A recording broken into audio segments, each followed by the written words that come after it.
Prosim, da profesor dr. Uroš Golobič Ahčan in primarij Vojko Didanović pristopita k predsedniku Republike.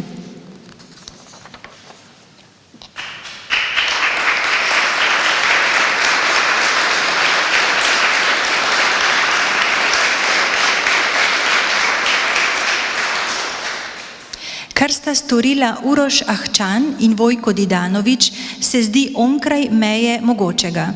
Skupino sodelavcev Univerzitetnega kliničnega centra Ljubljana sta izvedla drzno in inovativno metodo rekonstrukcije nosu, navdušila mednarodno zdravstveno javnost in se vpisala v zgodovino medicine. Klinični oddelek za plastično rekonstrukcijsko, estetsko kirurgijo in opekline Ljubljanskega kliničnega centra je v zakladnico svojih prelomnih dosežkov vpisal novo dragotino.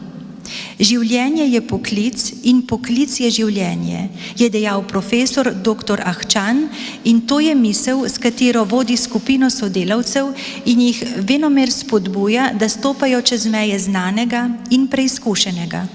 Prepričan je, da je prenašanje znanja iz roda v rod najboljši recept za odličnost, pa tudi najbolj trdna podlaga za samozavest in pogum.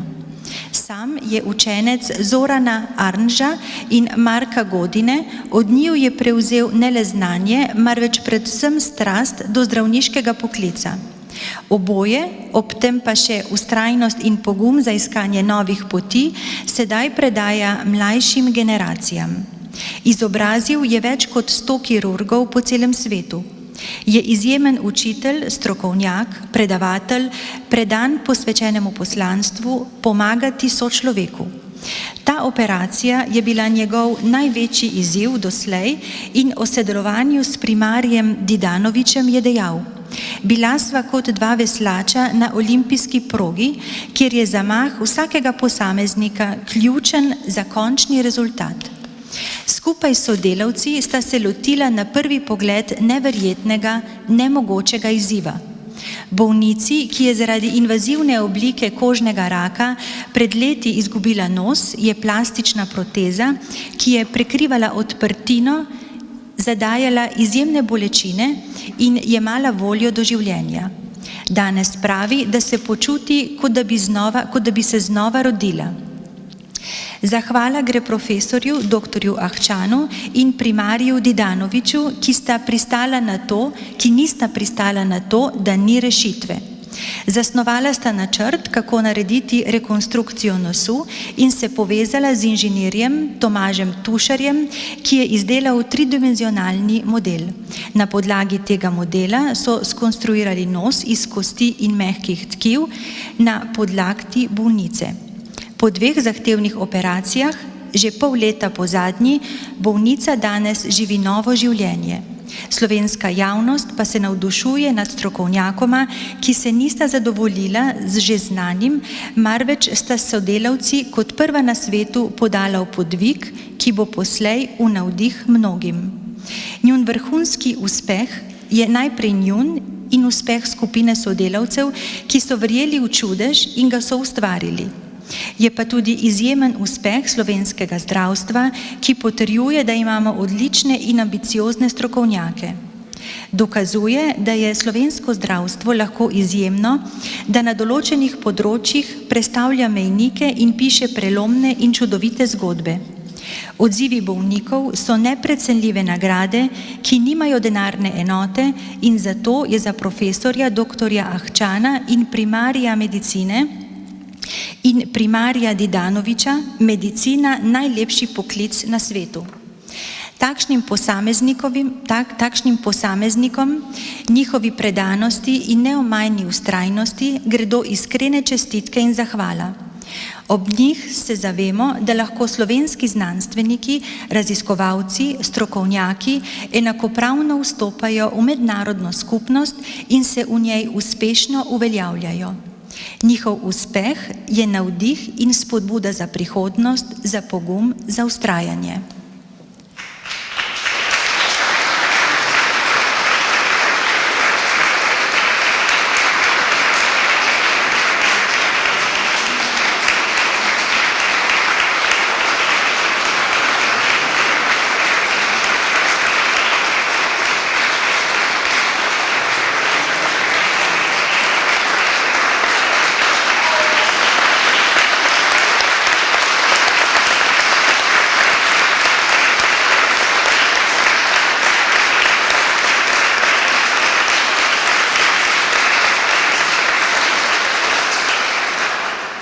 K besedi vabimo profesorja doktorja Uroša Golobiča Ahčana. Spoštovani gospod predsednik, spoštovana ekipa in vsi predstavniki slovenskega zdravstva. Veliko čast mi je in veselje, da danes stojim pred vami in v roki držim jabolko. Jabolko je na simbolni ravni povezano z zdravniki. Saj veste ono utopično misel angleškega avtorja, eno jabolko na dan odžene zdravnika stran. In v slovenskem zdravstvu je bilo v zadnjem desetletju in več veliko kislih jabolk in jabolk spora.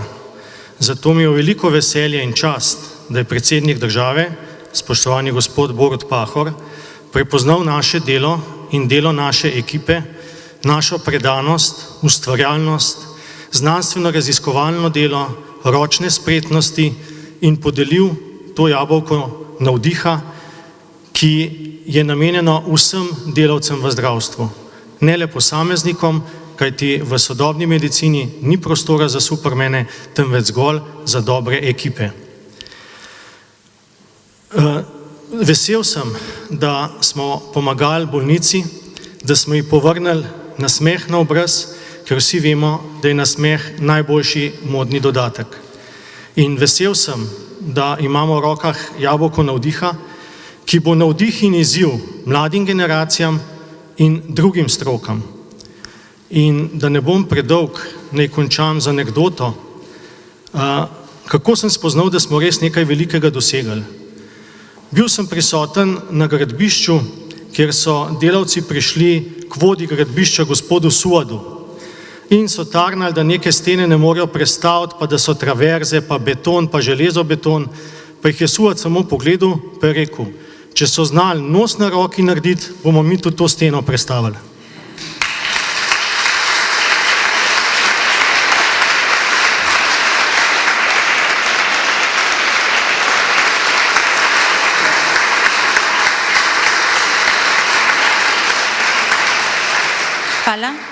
Hvala, profesor dr. Uroš Golobič Ahčan. K besedi vabim primarija Vojka Didanoviča. Spoštovani predsednik, spoštovani povabljeni. V onkološki kirurgiji glave in vratu ne gre samo za preživetje, ampak gre seveda tudi za kvaliteto življenja, za izgubo funkcije, izgubo organov, za socialno marginalizacijo.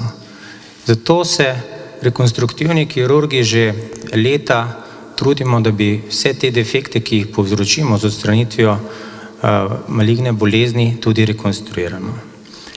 V Sloveniji stojimo v rekonstruktivni kirurgiji na ramenih velikanov in je lestvica to pogledno postavljena že mnoga leta zelo visoko.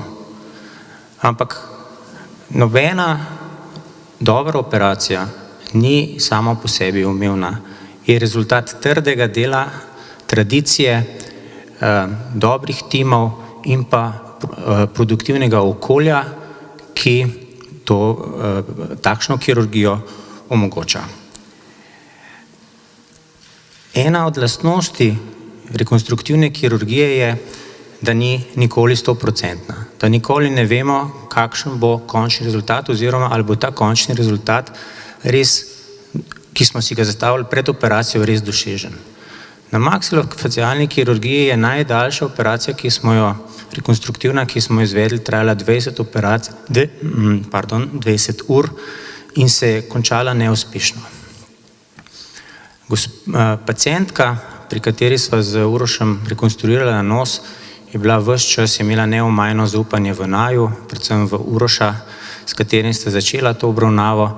In prav tako je tudi Uroš 100% verjel, da bomo naredili dobro operacijo in uspešno rekonstrukcijo.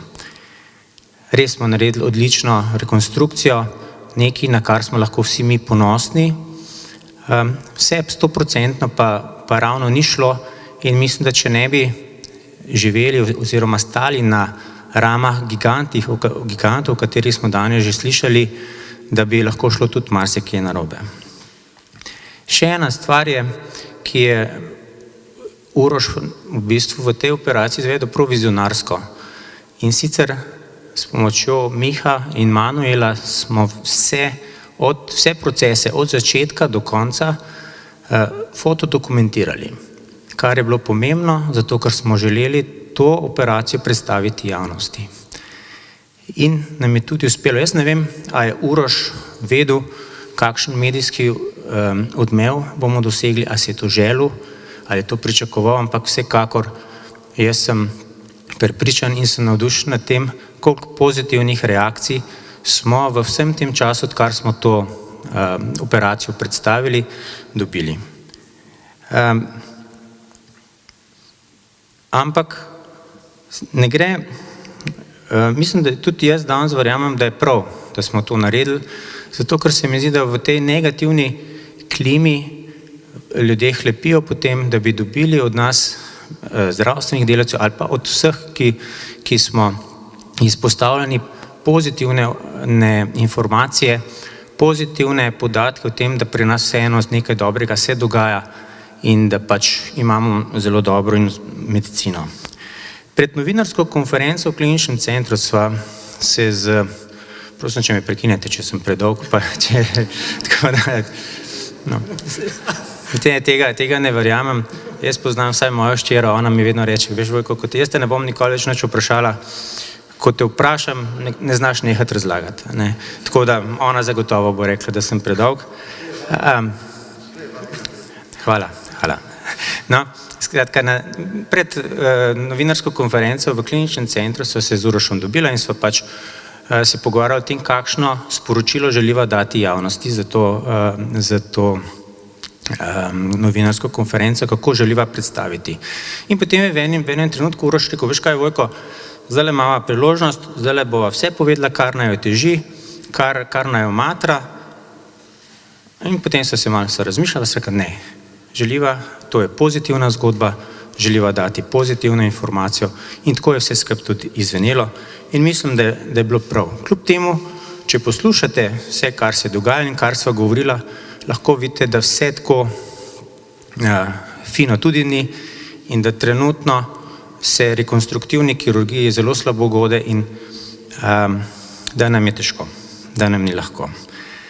Danes se z Urošem prijela to nagrado, ampak mi da sta samo prejemnika, za to nagrado pa se skriva veliko dela tistih, ki jih ne vidimo in ki z nama preživijo mnogo časa, recimo moji sodelavci z mano veliko več časa kot pa moja družina. Zato gre seveda zahvala tudi moji družini, moji hčeri in pa ženi. In ko je že Uroš govoril anekdote, bom še jaz eno povedal.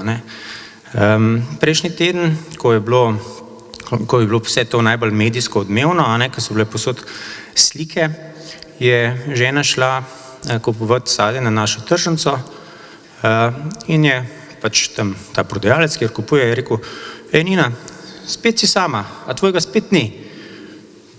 Nina pač maknila z glavo, karkoli, pa rekel, veš kaj, nič ne skrb, jaz sem ga videl v časopisu, je tam opisano, da dela eno operacijo, ne skrb, veš, kje je, veš, kaj se z njim dogaja in kaj dela.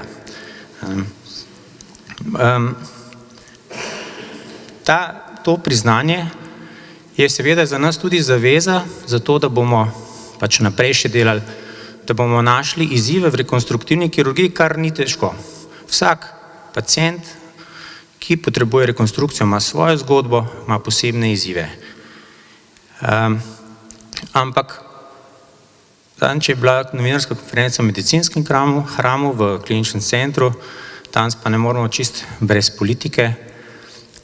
Zdravstveni delavci veliko delamo, dobro delamo, imamo izzive in si želimo naše znanje premikati naprej, to lestvico, če smo konkretno pri rekonstruktivni kirurgiji, pomikati še više.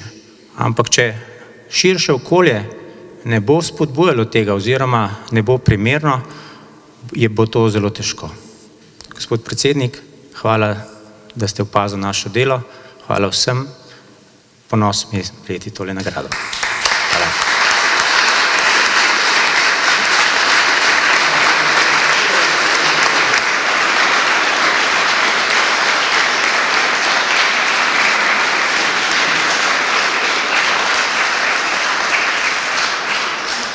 Hvala primarij Vojko Didanović. Predsednika Republike Slovenije in prejemnika priznanja prosimo, da ostaneta pred zastavami za skupinsko fotografiranje.